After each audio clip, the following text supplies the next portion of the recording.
Was curious about what happens if you take Glaucus to the arena. A bunch of enemies spawn if he even comes nearby. Like, he doesn't even need to enter, he just needs to go nearby. There's no reward. It's not like last time when the enemies spawned with the droppable repair hammer. They're just more enemies, so you don't want to do it.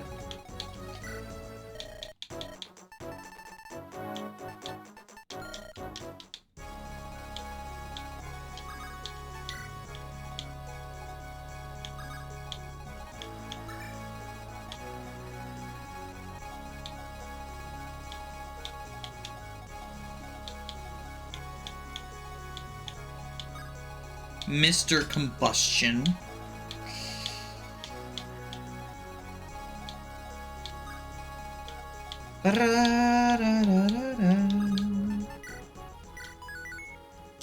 Let's just get started. Let's just do it. Lightning bolt.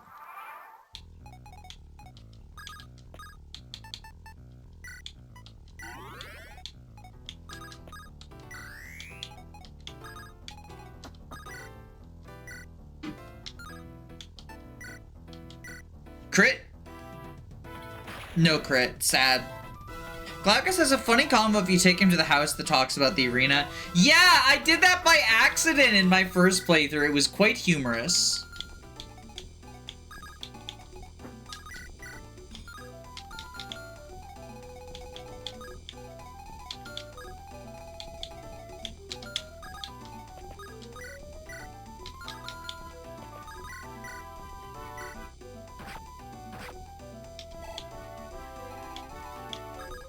Ba-da-ba-ba-da. So Glaucus will stay on the south side.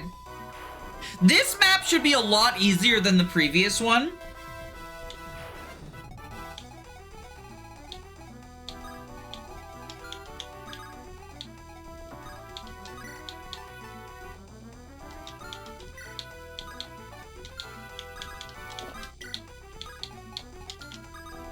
Especially since we can mostly ignore the north, because I don't care about arena grinding.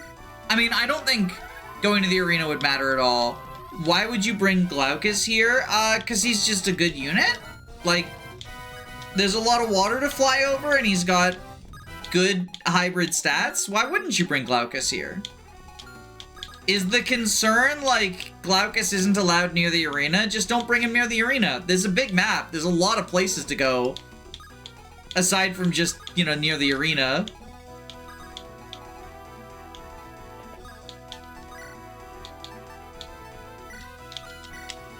The arena means more money for the best grandpa. I believe we get a white gem from one of the houses here. And that'll go to grandpa.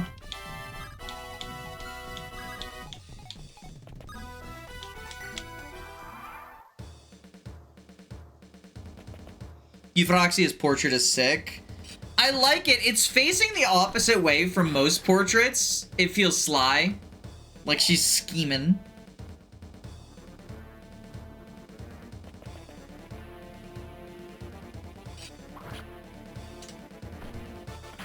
There's also a map at the end of the game. Right! A pate dies! Bad availability. The Hag and White Arena is terrifying. Yeah, isn't there like a trick where it's a normal arena the first time, but then if a unit returns for a second go, he's like, I can use my strong fighters now. One free fight and then it amps up in difficulty. Yeah. Not the scariest ROM hack arena out there, you know, like TMGC, where everyone has perfect hit and like 50% crit because the arena weapons are just stupid like that. Definitely scarier, in my opinion. The Jason Slam.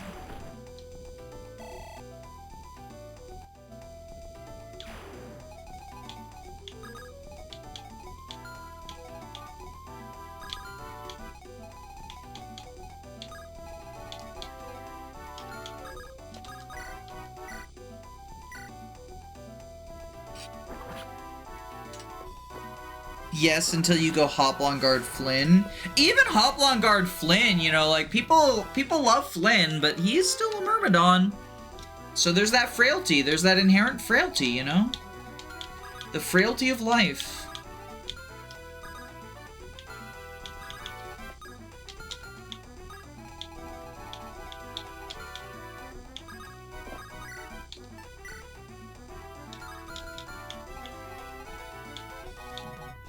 You fuckface.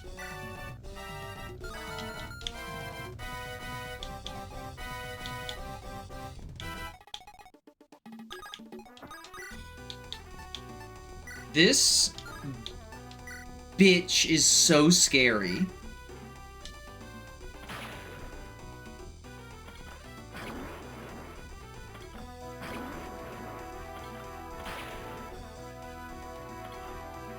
Team GC Arena is evil. I mean, I think it's just very clear, you know, the creator didn't want arena grinding to be a part of it. I think that's fine. I think that's valid. Because the arena's not only really scary, but just, like, only shows up on maps where you have a time limit, too. Except for the first one, which is how I cheese the shit out of it in 0%.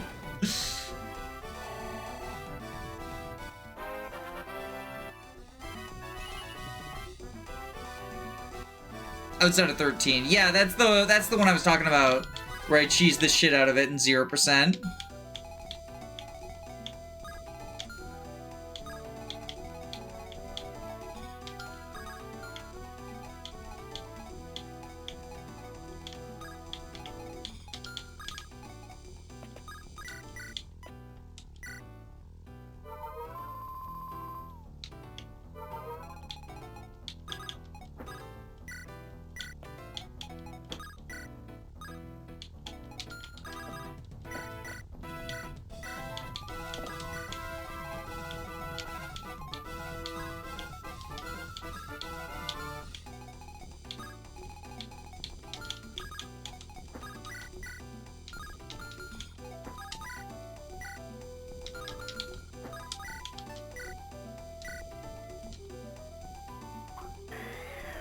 I like the throwing spear turning into an ice tornado. It's just cool.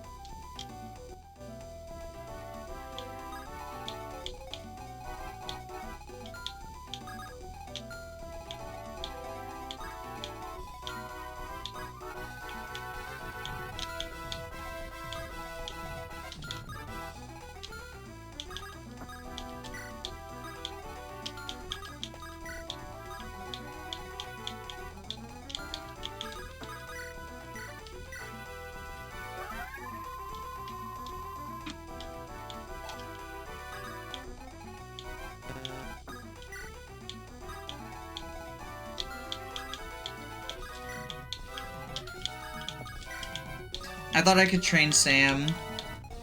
Oh, in the TMGC arena? Yeah. I mean, I think the thing is, right? Like, Fire Emblem, I don't like the GBA arena approach. I especially don't like it because I feel like for so many people, like, arena fans, the sort of the normalization, right, is, well, I'll just save state, grind arena, money's no longer ever a problem, experience isn't a problem, right? Which if you want to play the game that way, that's perfectly fine. But where the issue comes up is then people will, like, carry that attitude into, like, viability discussions. Which sort of leads the idea of, like, I mean, if that's how you want to evaluate things, fine, but the cast just blends together then, right? They're separated only by their classes, you know?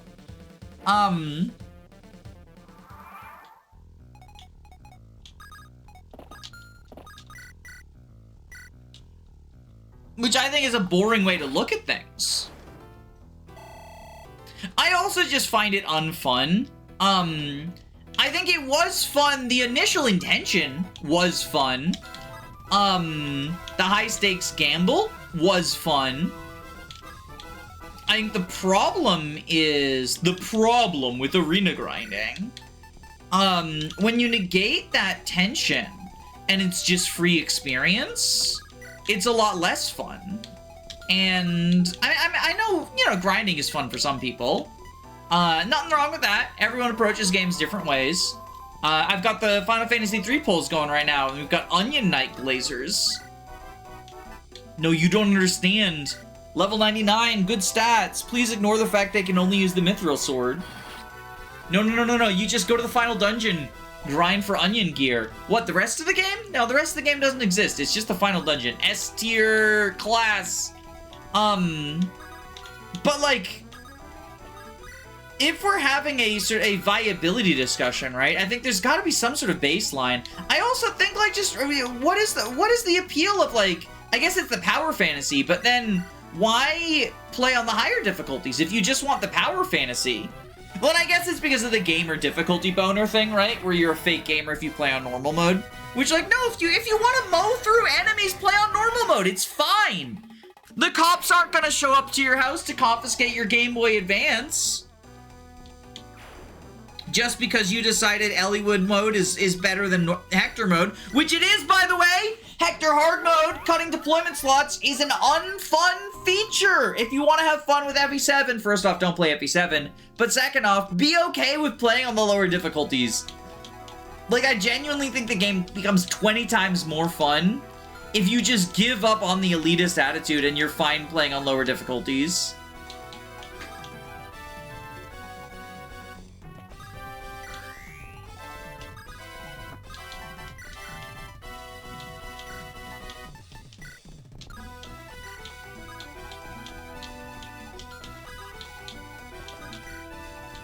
How do we get here? I don't know. I'm just rambling.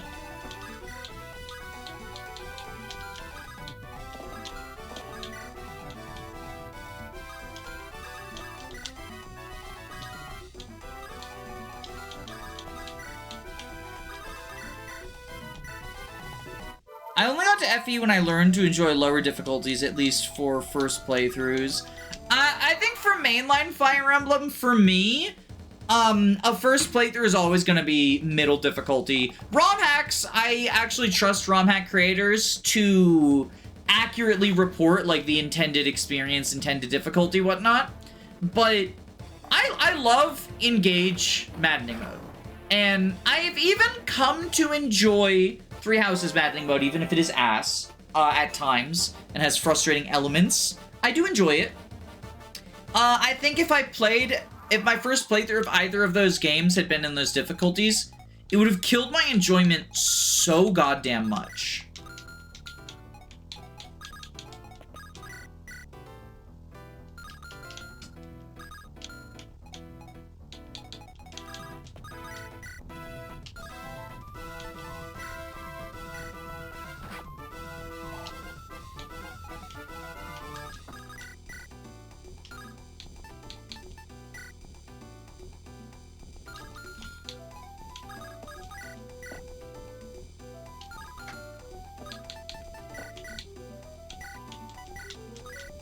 Because they're really not balanced for a blind playthrough. I still haven't played Maddening Mode in either game, but that's because expert level difficulty modes don't particularly appeal to me.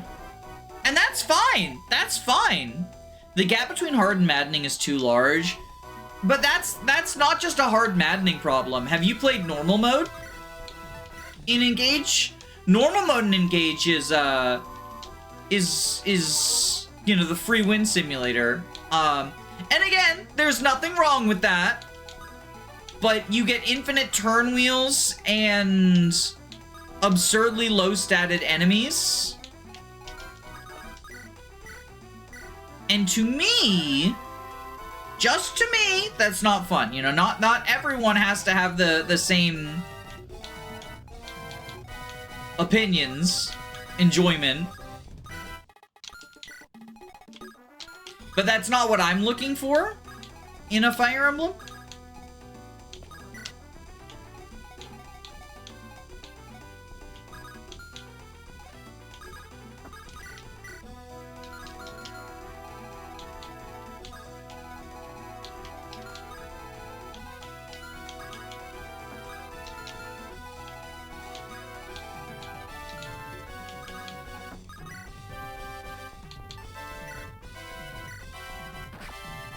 I wouldn't mind Engage hard mode, but the random encounters felt like it scaled way higher than the normal maps. You see, I don't really do random encounters, mostly because I actually think Fire Emblem's level curve is typically balanced to the extent that grinding really just isn't necessary. I mean, I also play on zero growths where, like, you know, I also frequently play on zero growths where, like, you know, it's not even really a possibility, right?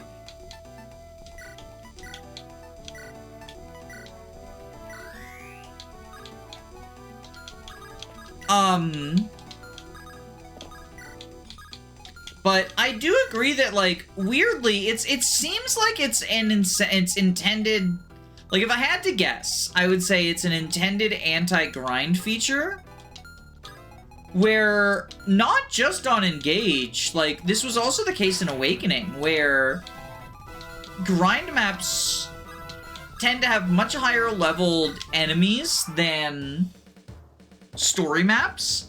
And I think the idea is, like, to disincentivize grinding, which makes me wonder, like, well, why did you make it available if you don't want people to do it? That's the other, like, maddening Engage's approach to grinding is so weird. The grind maps will kick your ass into the ground, and they're super fucking rare. Like, that's they show up, like, you get, like, 1 or 2 per playthrough. And so it's like, well, if you're gonna make them that rare, you might as well just make them not exist at all. Because you clearly, the idea seems to be like, you know, grinding is a safety reel we're taking away from you now. And I think that's a fine approach, you know, it's the idea, Birthright and Rev both let you grind, but Conquest is supposed to be the hard route, so it doesn't let you grind. And I think that's fine, right? Like, I like that approach to be like, this is an approach to difficulty. The way that we made this one hard is you can't grind anymore. But, like, Engage Maddening goes, like, 90% of the way and not 100% of the way, and it's just weirdly non-committal in that way. FE12 Arena is a pain in the ass on the hard difficulties. That, in fairness, is, I think, because it's a remake. And so they felt like removing the arena, like it's on the map, right? I think it would be fine to be like, arenas are inaccessible on harder difficulties. You know, you added fucking Vantage, so, like, you might as well. But, like, I don't know. I think that in the same way that, like, in the making of Shadows of Valentia, there seemed to be an approach of, like, we can't adjust the map, that's our sacred cow. I imagine that a similar thing was the case for, like, Arcanea's match.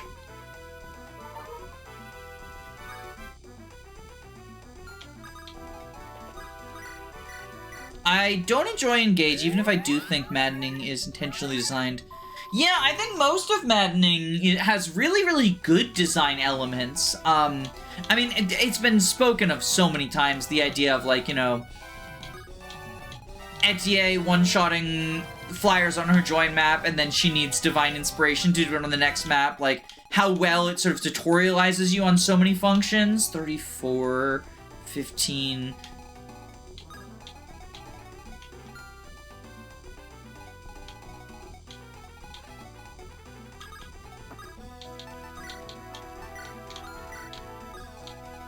But, like, you know, there's a reason it gets, like, gassed up so much, right? It's because it's just cool from a design perspective. So 37, 20 defense. Are you both... Maybe one more. So 38, 20 defense, 18. So yeah, Fructuoso, go here. With an iron sword so that you can't reckless.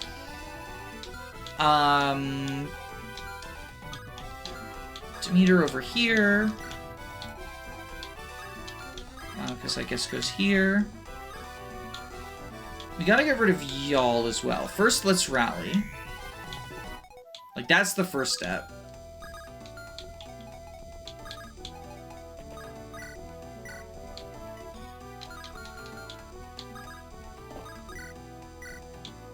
Cleavebow you.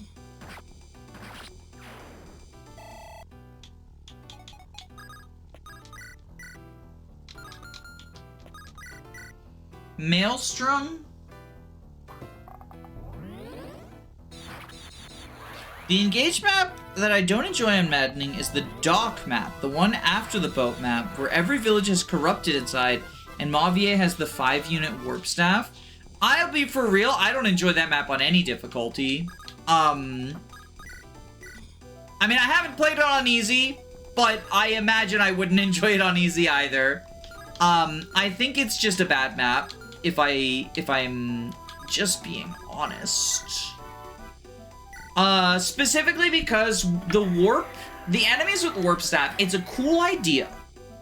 And I applaud them for trying something different. That's one thing that I like about Fire Emblem is when it makes mistakes, it's oftentimes because they've tried something different, and I would always prefer that they still be willing to try weird and different stuff than sort of take the safe route. You know, the Ubisoft Assassin's Creed 8 million games all the same route.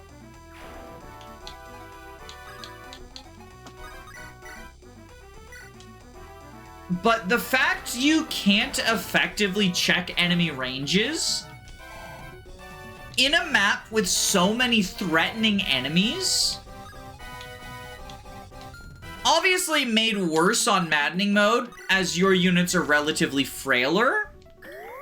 But even on hard mode, a lot of your units are going to be 2 or 3 rounded.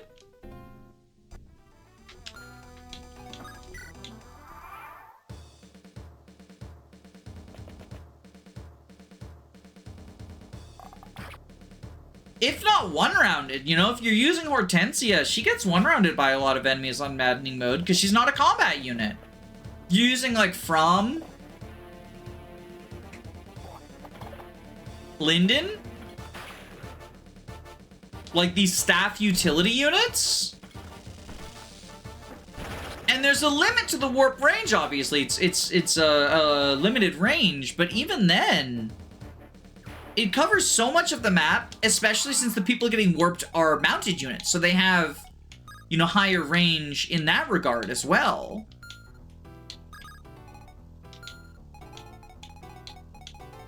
So, again, I understand the approach. The idea is, like, let's do something different. Warp is an iconic part of Fire Emblem. And that's a cool thing that Engage does, in that it really does show an appreciation for the series' history. I know it's popular to hate on it, and there's elements of the game I don't like. But the one thing that'll never make sense to me is people who are like, it's supposed to be an anniversary game, but it doesn't celebrate the history at all. They don't even care about the franchise. It's like, this is the game that... It has such deep cuts. They literally have a skill referencing the fact that Ike is forced to rescue Leanne from his story mode perspective in Path of Radiance, Lagoo's friend. Since it cuts your void. And you're trying to tell me that this is not made by people who have a reverence for the series? You can dislike it. But I think it's intellectually dishonest to pretend, you know, there's not an appreciation and a passion that shines through.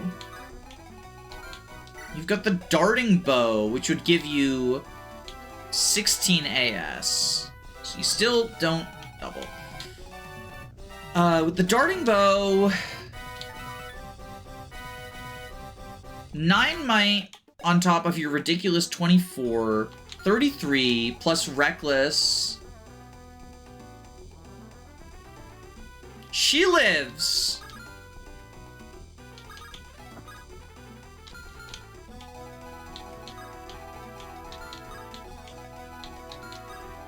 So we go here, we have Thunder. Have Thunder will roar.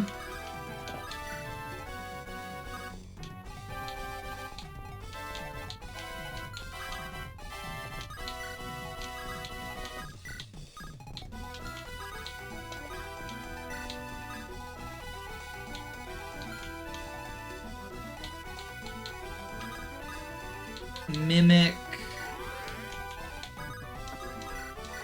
Mend.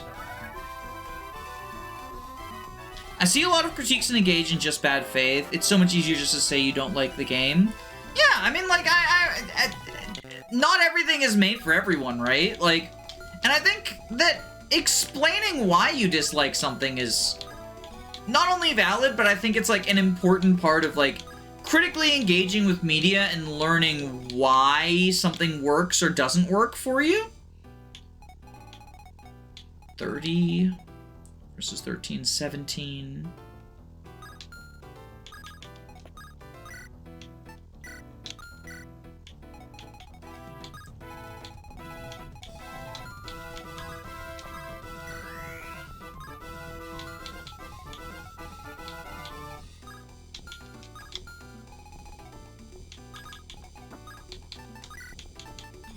But I think part of the problem with, like, the engaged discourse comes from how, especially nowadays, people tend to moralize around, like, what media they enjoy or don't enjoy, right?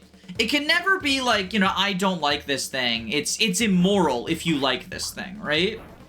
The amount of arguments I've seen about, like, Engage is the decline of the Fire Emblem fandom. It's an existential threat. What is it? The fucking line that keeps getting touted out. Commitment instead of artistry. This is what happens when you don't actually appreciate Fire Emblem. You're forced to make an anniversary game. Where does the moralizing even come from? I mean, I think as, you know, living, it all ties back to capitalism, right? Living in the society we do, structured under capitalism, where consumption is seen as an important part of, you know, the life. We are conditioned to believe that, like, what we consume is important. Like, it's proper for us to consume. So, under that perspective,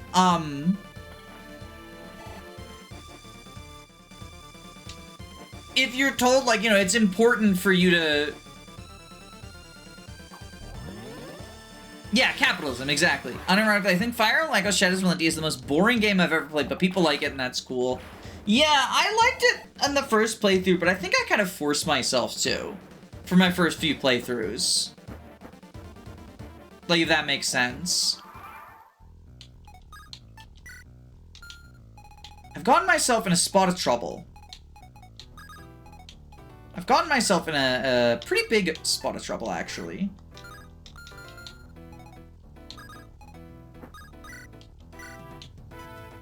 Okay. Demeter aura bomb this person.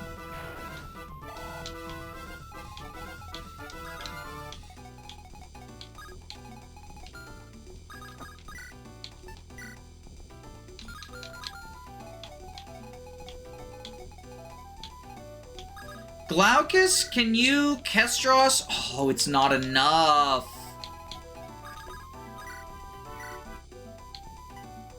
Okay, you can Maelstrom here. That's good.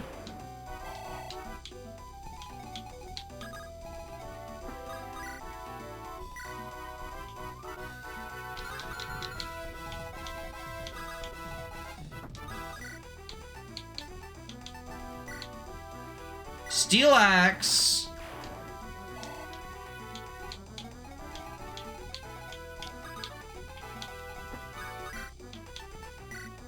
Firebrand.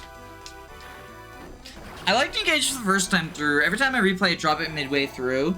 Engage, and I think this is part of also just getting older. Engage was the first Fire Emblem that I liked less with each replay.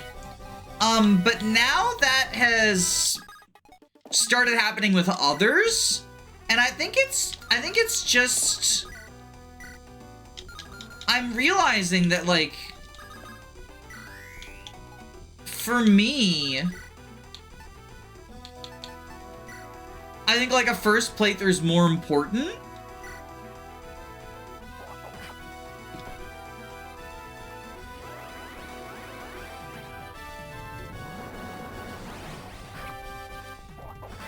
Realizing Fire Emblem is bad. I think it's ROM hacks. They taught me that mainline sucks.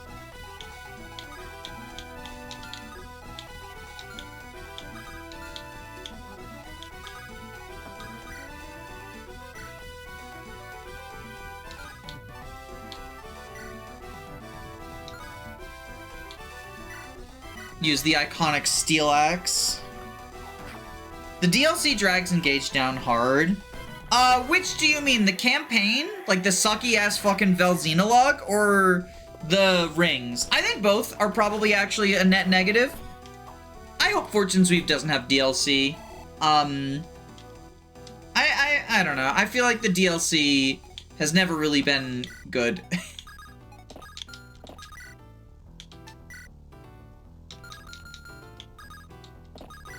Okay, we've got out of our spot of trouble. Just fucking barely.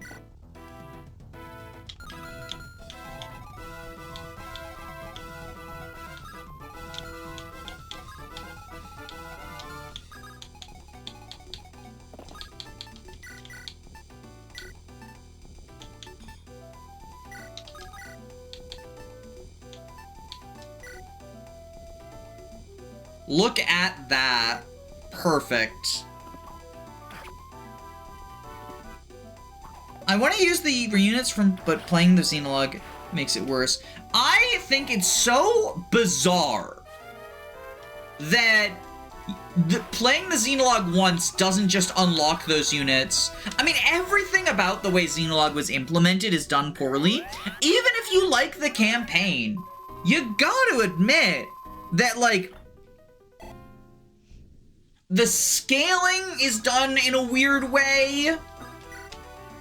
The, like, the way that the characters become available is done, like, in a weird way.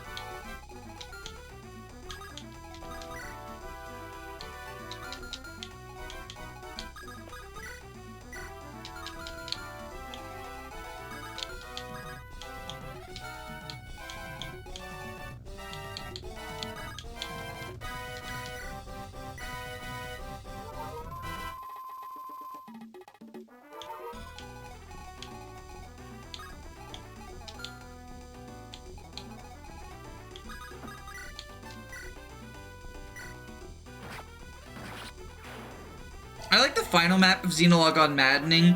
God, I think that's the worst map I've ever played. And it was on hard mode, not even Maddening. Like, I think I would say that that is the worst map I've ever played. It's probably not. It's probably not, but it's just like, it stands out as such a negative experience. I fucking cheated using goddamn casual mode mods, or Phoenix mode mods, rather. And I softlocked because the boss getting soul just softlocks you. Granted, I was playing it with like an earlier squad than it was clearly balanced around. But why the fuck are you allowed to access it if it's not that? Because the response people had, right? I made the whole video about like why I didn't like it, right? And the response people had was like, well, you know, it's not balanced to play with only early game units, but you can. But it lets you, and not only does it let you, it doesn't tell you. It doesn't tell you, like, hey, you're supposed to play this at a later point, right? If it said, we recommend, you know, you play this once you have, you know, Ivy or something, right? Or you know, hey, this is intended to play in the post-game, you can try it now if you want, but, like, you don't have access to the tools we plan for you to have on this or whatever, fine, sure, that's, you know, just fucking, like, communicate that shit. But the thing is, I don't think it was intended to be played back then. I think it was, just not fucking play-tested.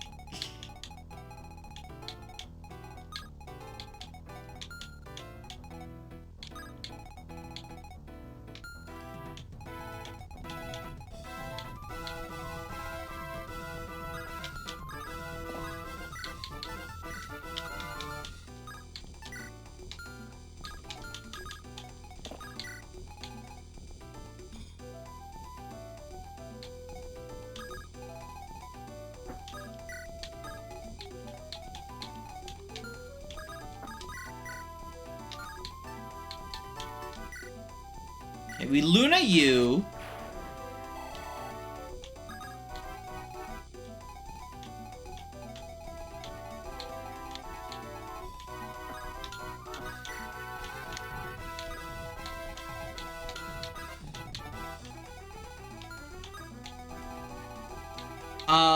Let's...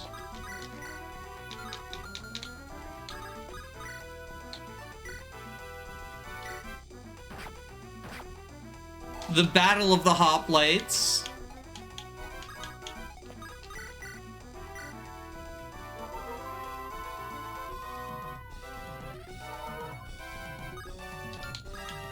There is a video series of someone doing at the earliest possible time Chapter 6, and it is beatable. Yeah, I don't doubt you that it's beatable. That doesn't mean it was designed with that in mind. That doesn't mean it's adequately balanced. There's someone who soloed Final Fantasy III on the NES with only an Onion Knight and didn't purchase any item, like, throughout the entire playthrough. People play games in unintended ways sometimes. Like, so that is genuinely one of my biggest frustrations when it comes to, I'll be frank, just fucking bad faith arguments around a game, like how a game is designed or whatever, is like, oh, but somebody beat it. You know somebody beat it, so any complaint that you have actually doesn't fucking matter. Because someone beat the game. 0% runs weren't intended. Yeah.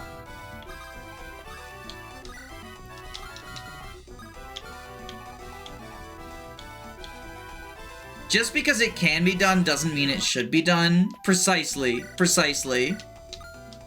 Let's make sure you actually live. 26, 19 AS, 20 AS, so you don't get doubled. 14 defense, your highest might weapon is probably the Wolf Bale, right? 11, yeah. So 11, that's one more. Oh, yeah, no, this is fine. We Earthquake here, always. We need a member of the church to go here. Did I even deploy somebody who can actually get the bonus item? Telemus? Would Telemus work?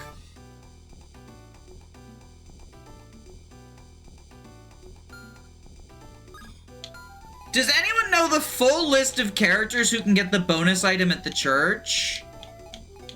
Telemus will do.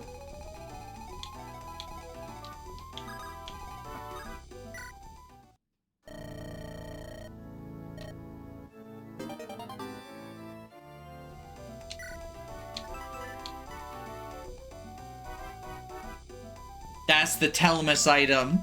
That's the Telemus item.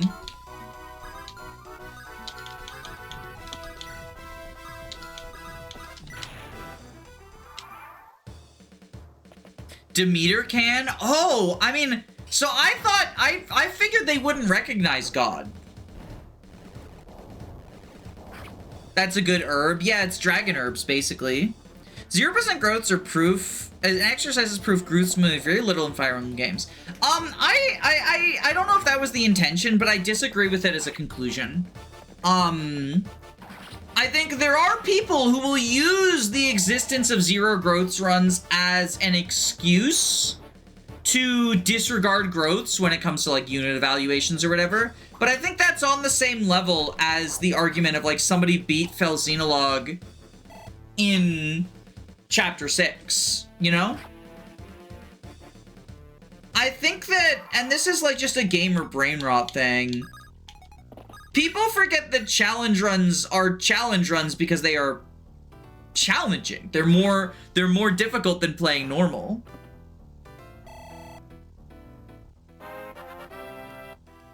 People should try something before dismissing it. If this is about Fel Xenologue, I've played the fucking game. I think you just want me to have the same opinion as you, which, like, I don't. I don't know what you want me to fucking tell you. Like, I'll be honest, I'm pretty peeved at you because I find this argument to be incredibly bad faith and like, I don't think it's a good way to engage in debate. Can we earthquake? Oh, right, you don't reach. But yeah, regarding zero growths and growth rates, right? I think that I'm a believer that bases are more important than growths, but I think that like many things, the Fire Emblem community had to be taught that lesson, but they learned it a bit too hard. The same thing happened with hoarding. Oh my god, the hoarding is a pitfall, talking point. Where anytime if you don't use the silver sword to kill an enemy with 1 HP, people will be like, ah, you're hoarding, you're hoarding, you're hoarding, and I'm just like, oh my fucking god. Give you Earthquake, give you Death. Zero growths is not bad. It's so bad to use for how to evaluate in normal. Yeah, at one point, I abandoned the video, for a variety of reasons, but I had a video. I've recorded like 80% of it. Maybe I'll put it on Patreon as like a reward if I can find the audio files. But it was basically like responding to hot takes. And I got a few that were like people saying, you know, if a game has been beaten in 0% growths, then any tiering discussion should always disregard growth rates because you don't need them. And I find it to be just the most brain-empty gamer moment.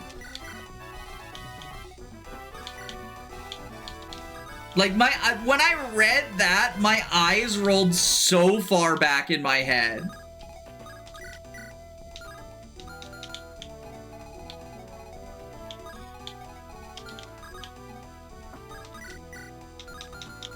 You're stationary. You schmoove. You schmoove. Okay, if you've got 13 AS, 39 attack, but +4 from Reckless, so it's actually 45. Jesus fucking Christ! The Warriors hit so goddamn hard!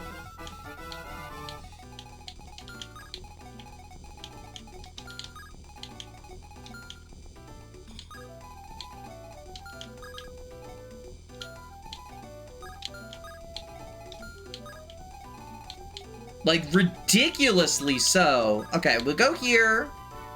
Put Luna.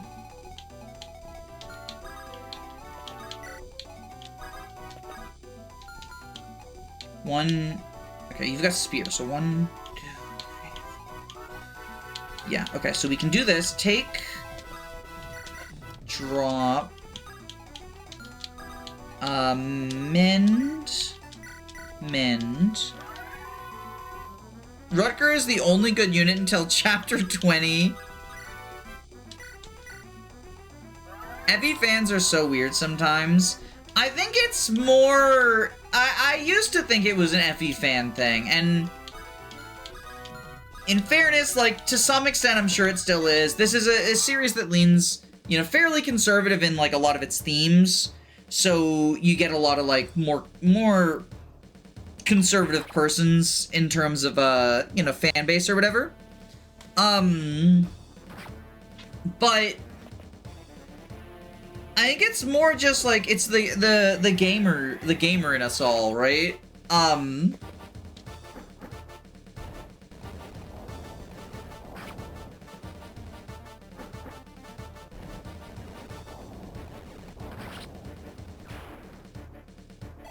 Especially having engaged with, and there's some fan base overlap, obviously, but having engaged with people who are really into Final Fantasy and Xenoblade Chronicles has enlightened me to, like, nah, it's just the fucking gamers are cooked. It's just online gamers are cooked.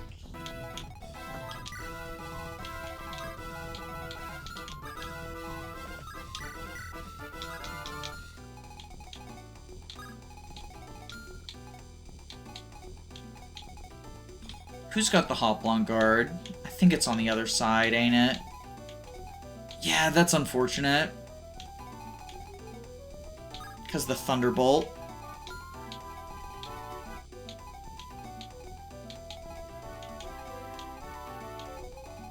Oh, it might be in the convoy, actually.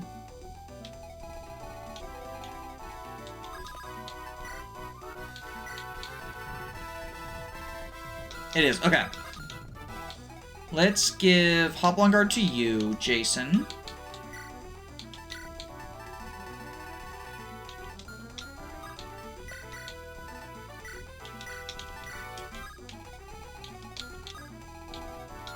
Bring you down here.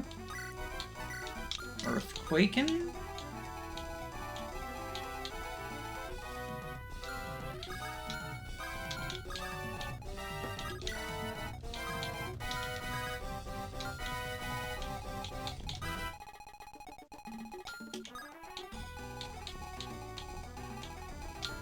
Ah, it's the Wyvern.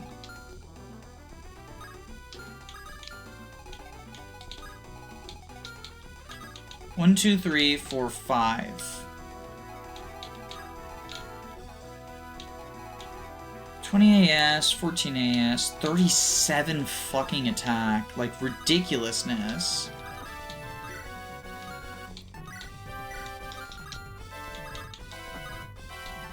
Visit.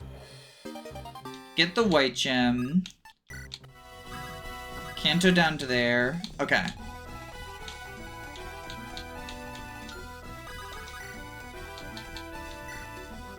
Flux you.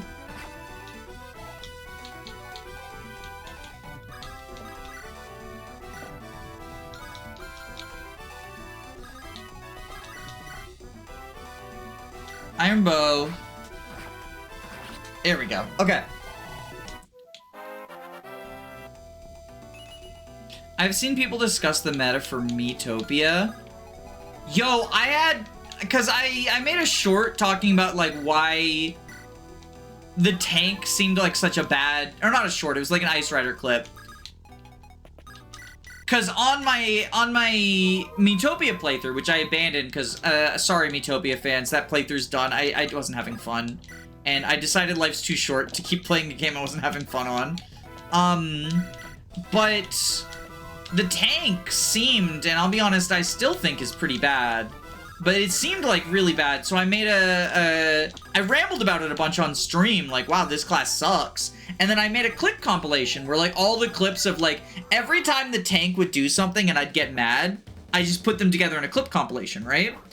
And I titled it, The Tank is the Worst Class in Metopia or something like that. And I got people mad at me because, like, actually the tank is the best class, actually the tank is good. And I'm just like, I don't know.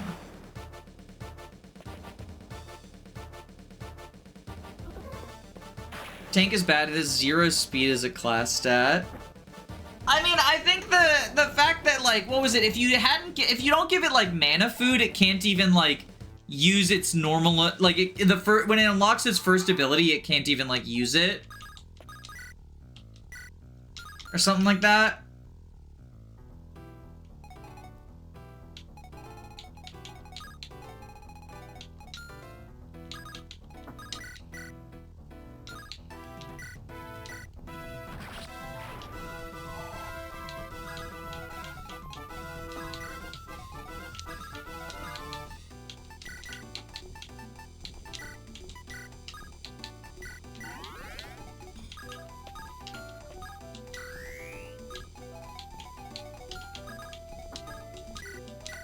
I don't know, maybe there's some sauce I was missing because I didn't play long enough to, like, get a general general idea, but I feel like the class that, like, it has to spend mana to use its regular attack, it's gotta have something good to make up for that, but I just never figured it out, I guess.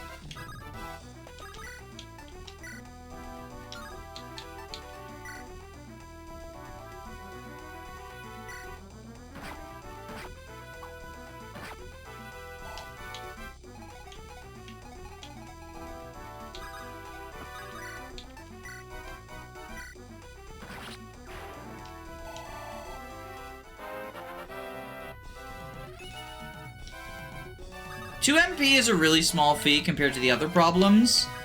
Yeah.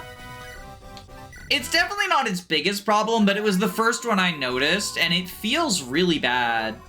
Like, I had a ton of instances where I'm just like, what is what is the vision here, right? Like, what is it supposed to do? What does he even do?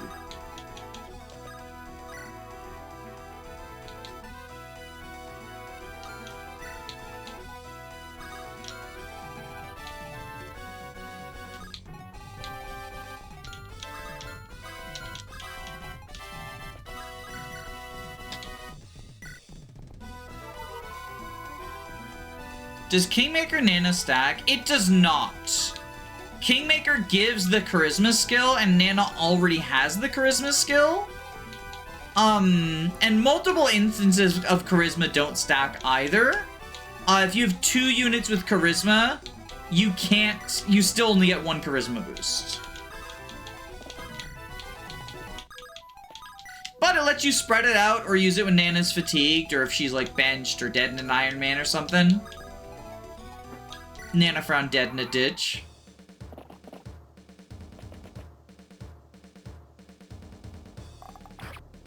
These warriors are fucking terrifying.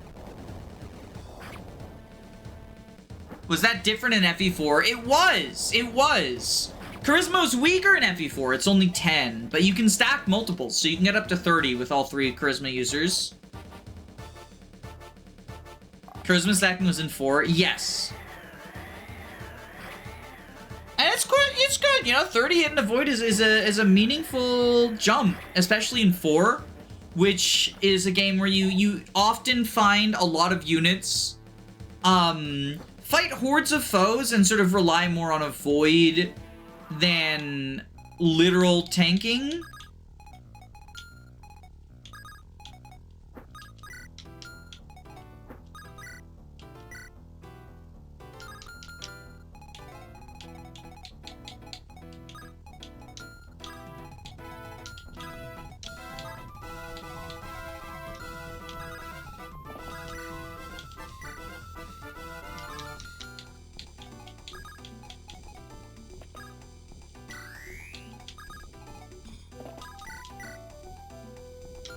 Oh, you have 3 range, don't you? No, you don't. Okay.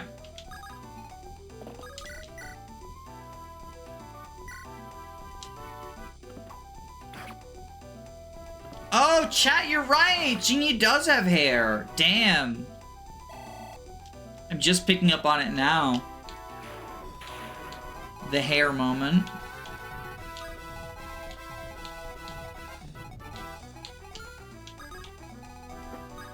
Okay, so then Demeter can aura you.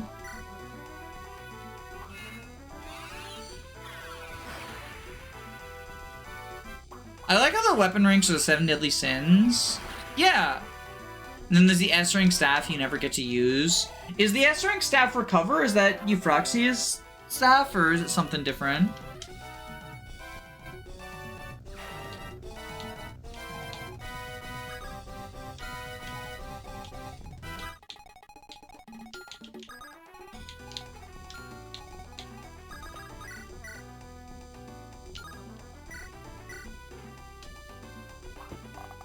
I am not going to spend a 3rd repair hammer on Maelstrom.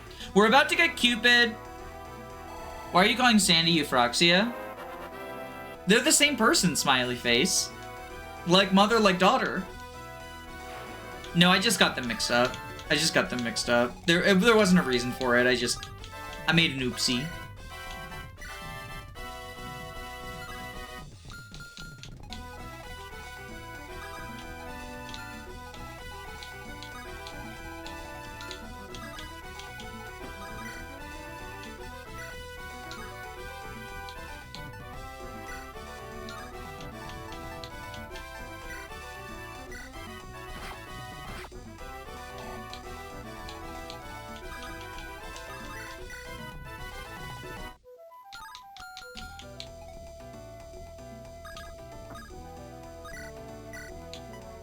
Okay, we'll do this.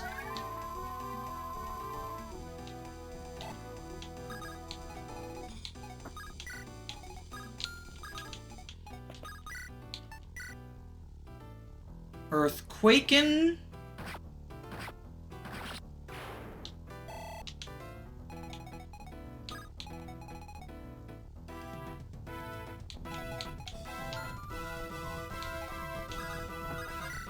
Fireball?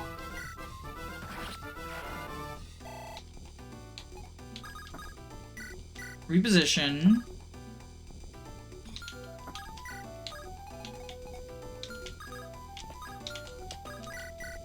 Physic up Jason.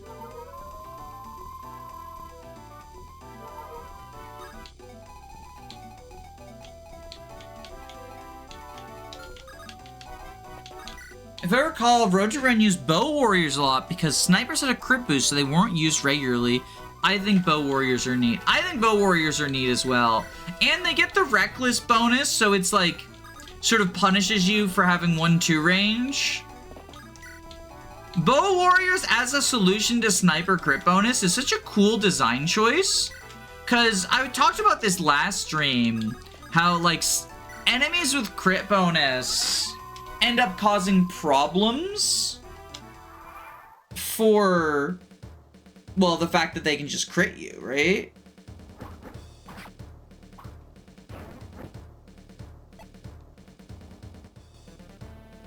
That's why Jason and Alistair are both bow specialists. I thought Jason was a bow specialist so that he couldn't use Reckless as goodly, because he's stinky.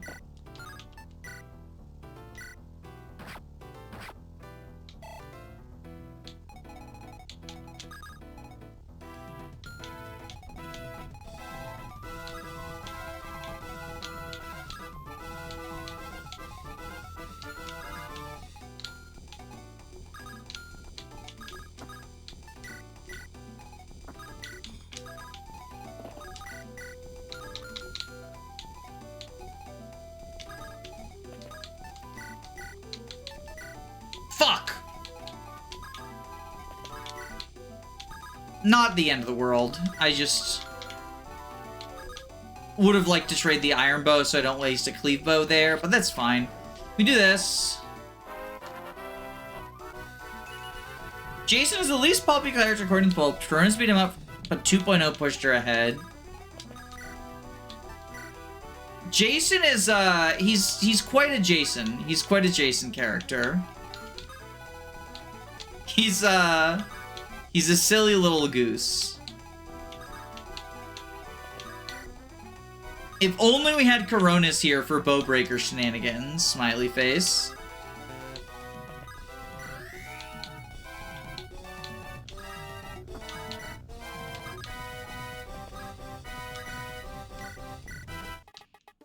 How high did Glaucus score on the popularity poll? Oh, I imagine quite high if I had to guess.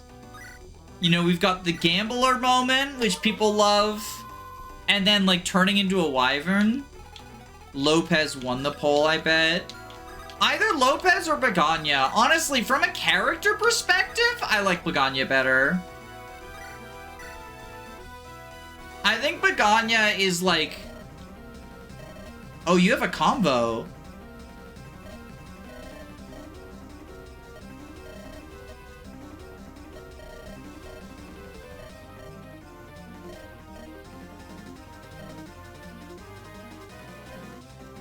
Busted someone out of the prison. Yo, this is a lore dump.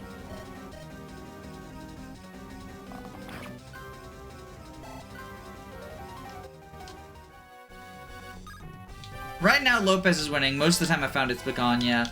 I really like Begonia as, like... I mean, obviously, playable Brigand is awesome. And as, like, a unit, she's really strong as well. But... I just like her as being sort of the... I feel like very much the face of, you know, redemption, forgiveness, all the cool theme stuff that we've got going on in this.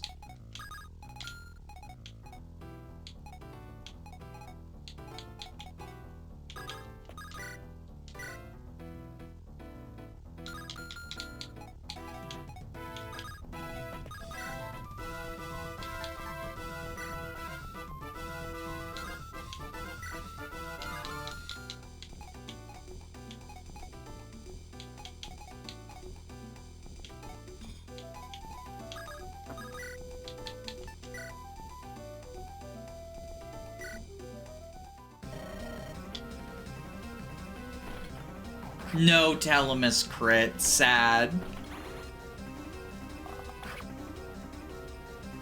Besides the Merc choice units, she's the only playable bandit. That makes her very noticeable as well. I mean, I guess technically Conan is like playable bandit adjacent.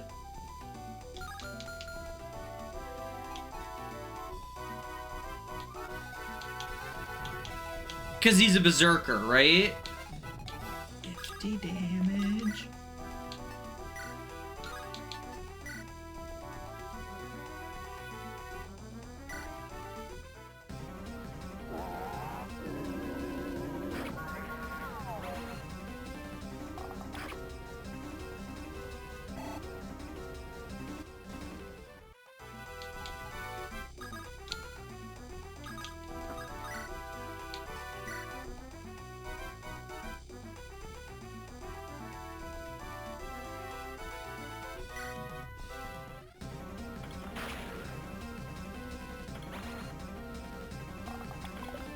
Pirates don't exist in Hag, so Zerker promo is just Brigand.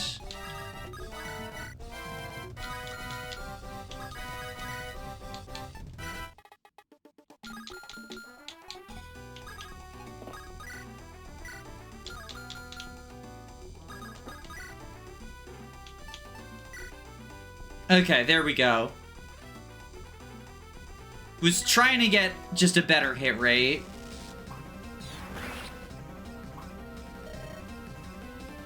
Ophelia dodged a 90%. Yeah, but she would have been, like, she didn't need to dodge it. I forgot Redbeard. Oh, he is... Well, no, he can't be, because Brigand doesn't promote to Bounty Hunter.